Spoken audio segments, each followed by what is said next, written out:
Heard around the world by everybody and their mama. The Jesse Lee Peterson Radio Show. It is an honor for me to present to you one of the bravest souls and smartest men on this side of heaven.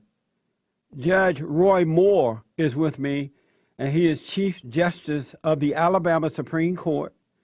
He is taking a stand for the U.S. Constitution and for his state constitution against same-sex marriage being imposed by a federal judge. Isn't that amazing? I love that. Judge Roy Moore, good morning, sir, and welcome to the show.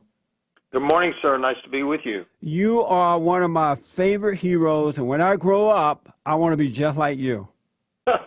Well, that's pretty high praise. I don't know that you want to be just like me, but anyway, what I'm doing is certainly within my duties to do. Yes. I want to ask, you know, 80% of the folks in Alabama said no to same-sex marriage. The federal judge overturned that and said, forget about what the voters want. The people you can have same-sex marriage there. But let me ask you this, Judge. Does the U.S. Constitution, we've been having a discussion about this for a long time now, does the U.S. Constitution allow same-sex marriage? The U.S. Constitution doesn't say anything about marriage, doesn't say anything about family. It does say that the powers delegated to the United States by the Constitution or prohibited by it to the states are reserved to the states respectively to the people under the 10th Amendment. In that, the word marriage and family are not in the Constitution. I see no authority for federal courts to interpret a word and change the social institutions of our country. How, and I agree with you on that, but how are they doing it? I mean, how do they get away with doing that knowing that the Constitution does not say that? Well, I think, you know, what they're trying to do is create rights where no rights need to be created. And I think that's what they're doing. The right to marriage, quoted in 1967 in Loving versus Virginia by the United States Supreme Court, was one of the man's right to enter the institution of marriage as a pursuit of happiness. Yeah. Quoted directly out of the Declaration of Independence, which stated that we hold these truths to be self-evident that all men are created equal and endowed by their Creator with certain unalienable rights, that among these are life, liberty, and the pursuit of happiness. In other words, what the United States Supreme Court did in 1967 was connect that right to enter the institution of marriage to rights given by God, which I think is correct to do so. And in doing so, they're referring to the organic law of our country as stated by the United States Code. Today, the United States Code states that the Declaration of Independence is our organic law. It's the law from which our Constitution and other laws come. Right. They spring from that very basis, and I think it's very important to recognize that you must recognize that our rights come from God, or they will be taken by men. That's right. Judge Moore, what is the difference between the U.S. Constitution and the state constitution? Well, that's a very good question. There's, of course, a state constitution in each state, in 50 states. Basically, the Supremacy Clause under Article 6 addresses what the law is. You know, recently, as a matter of fact, it was on my birthday, but the President of the United States came out and said, well, federal law trumps state law, and referring to my case here in Alabama. Right. And I agree with the President that federal law trumps state law, but he seems to misunderstand the fact that a federal judge's ruling is not law. The law is stated very explicitly in Article 6, which is called the Supremacy Clause, which states that this Constitution, speaking of the United States Constitution, and the laws of every state made in pursuance thereof, and all treaties made or which shall be made under the authority of the United States, shall be the supreme law of the land, and the judges in every state shall be bound thereby, anything in the Constitution and laws of any state, to the contrary notwithstanding. And what that's simply saying is that, you know, the states do have state constitutions, but state judges, just like federal judges, are sworn to uphold the United States Constitution, and anything in conflict with the United States Constitution and laws of the United States made in pursuance thereof, which conflict with the Alabama Constitution, are controlling. That's true. That's the Supremacy Clause of the United States. Yeah. But when a federal court makes an opinion on a federal question, it has no controlling binding effect on the state court. In other words, federal courts, like state courts, or state courts like federal courts, any way you want to say it, have the authority, indeed the obligation, to interpret the federal Constitution. Now, therein lies the problem, because like Clarence Thomas said in 1993 in the case of Lockhart versus Fredwell, in our federal system, a state trial court's interpretation of federal law is no less authoritative than that of the Federal Court of Appeals in whose circuit the trial court is located.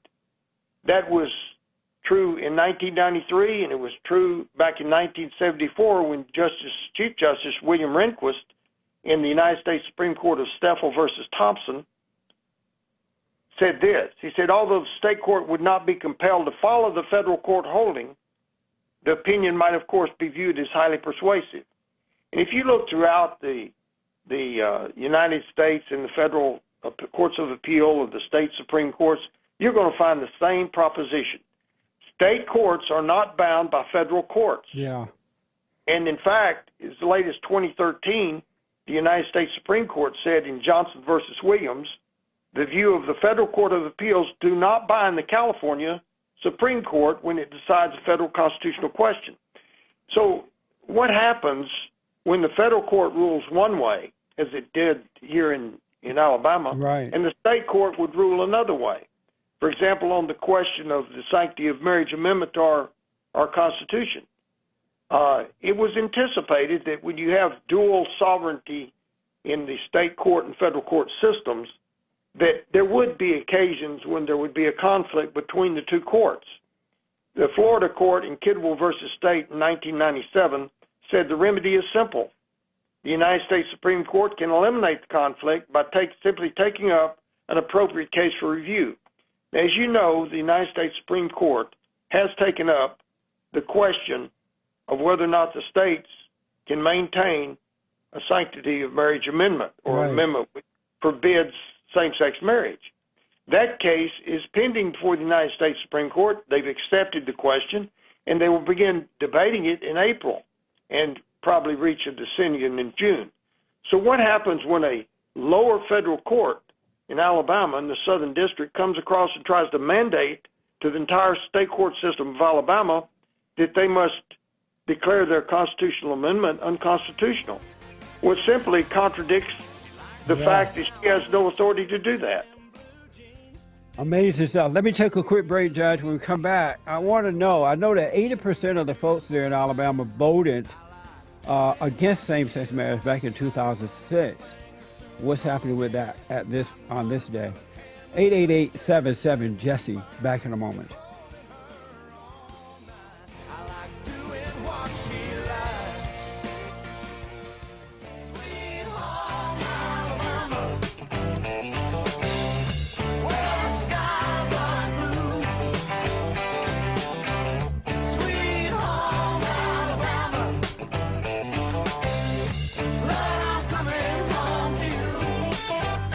Sweet home Alabama. I am from Alabama. I was raised in Alabama, right outside of Montgomery, an hour south of Montgomery, down near Tuskegee, Eufaula area. Alabama is still my home, even though I live in Los Angeles, California right now. And Judge Roy Moore is my Chief Justice, even though I live in California. And I've said that if Alabama loses this cave-in to same-sex marriage, it's over for the rest of the country. It is absolutely over. And I'm talking to Justice Roy Moore. He is Chief Justice for the Alabama Supreme Court. He's fighting to save the great state of Alabama when it comes to the area of gay marriage or same-sex marriage, other issue. Judge Roy Moore said legalizing gay marriage will be among U.S. Supreme Court's greatest mistake. That's according to Alabama.com. Judge, I really appreciate you standing up. I know that back in 2006, 80% of the folks in Alabama said no to same-sex marriage. Is your state still against same-sex marriage? Oh, yes. Overwhelmingly, the people have voted. 81% is in fact voted for the Alabama Sanctity of Marriage Amendment to the Constitution. And that amendment is as viable today as it was before. Nobody has overturned that amendment. We haven't legalized same-sex marriage. We've been forced, or there's an attempt to force our state to follow the ruling of a lone federal judge in the Southern District of Alabama. And I'm simply pointing out to the probate courts of this state that they're not bound by her decision, and it's clear they're not bound under Federal Rule 65 of the Federal Rules of Procedure.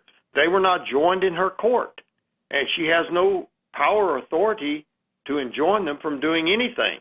And she knows that, and most federal judges do know that. Unless you're within the court, an injunction can't lie against you unless you were in concert with one of the defendants or an agent, officer, servant, or employee of a defendant. Yeah. So this is a matter of law. This is not a matter of just feeling. I'm upholding the right of our state to maintain its Constitution against a lone federal judge who's trying to overturn that Constitution. Right on. She can't overturn the Constitution. As a matter of fact, no federal court except the United States Supreme Court can do that. We voted here in California to against same-sex marriage, so-called marriage, and most of the people voted, and we said no, we won, and yet the courts here in California overturned it, and it's as though we never had a vote on it. Now you have so-called same-sex marriage in California. Well, I can't speak for other states. I can only say that too often we bow to a lone federal judge. Yeah. They can't control the state Supreme Court. The California case went to the United States Supreme Court, and I believe they deferred and said it wasn't properly appealed. Right. Yeah. Let me ask, if the Supreme Court attempt to bind you, do you have a constitutional right to ignore them? Well, of course, anybody that tries to control your conscience and oath to the United States Constitution, you can object. For example, United States, first we got to understand the United States Supreme Court, though it speaks, can be wrong. Yes. It was wrong in 1857 when it said black people were property. That was a wrong decision. Right.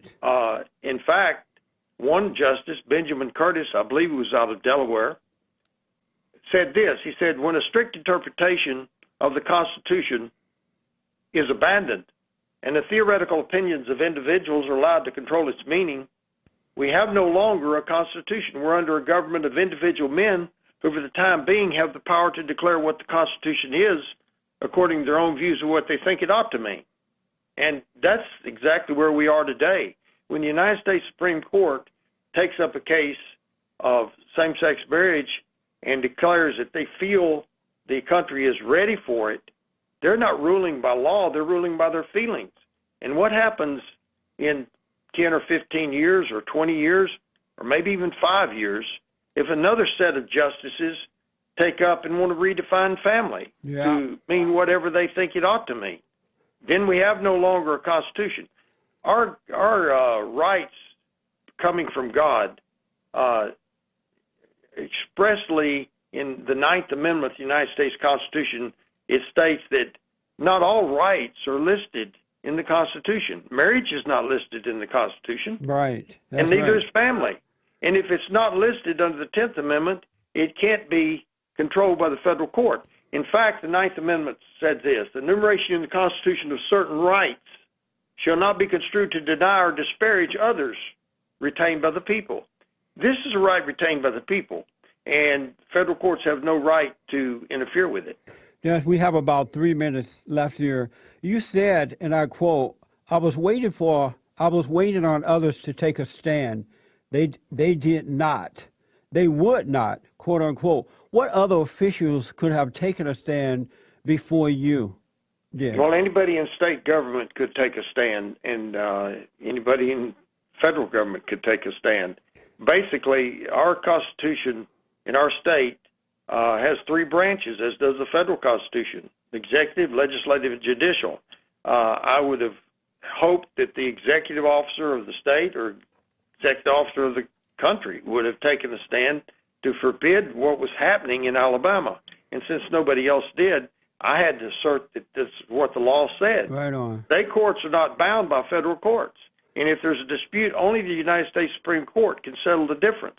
And in this case that came before the federal court had already come before the state court. In fact, it had come to the Court of Appeals of Alabama, and that court denied the relief to the plaintiffs on an adoption case. And then, instead of appealing it to the Supreme Court, asking for certiorari, they went to the federal court.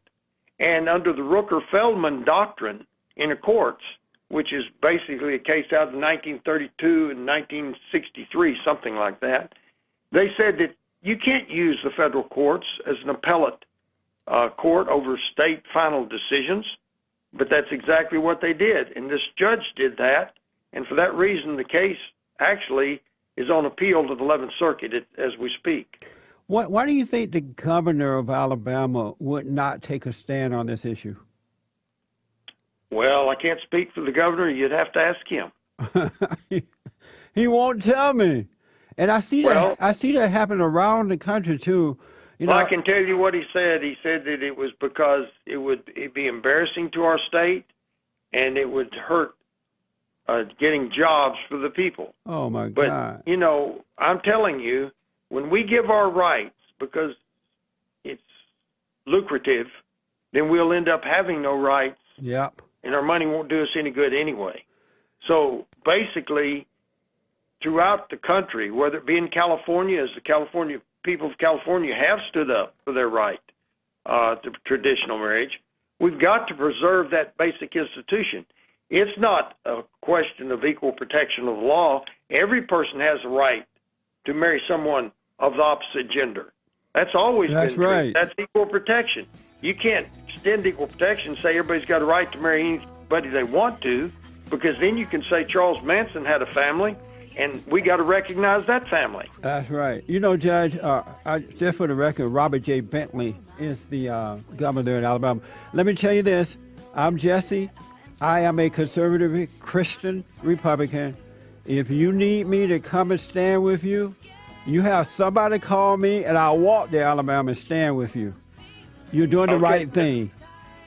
Well, thank you very much, sir. I appreciate your support. You're welcome, and thanks for coming on with us. I appreciate it. Yes, sir. All right, now. All right, folks, back in a moment, 888-7753-773.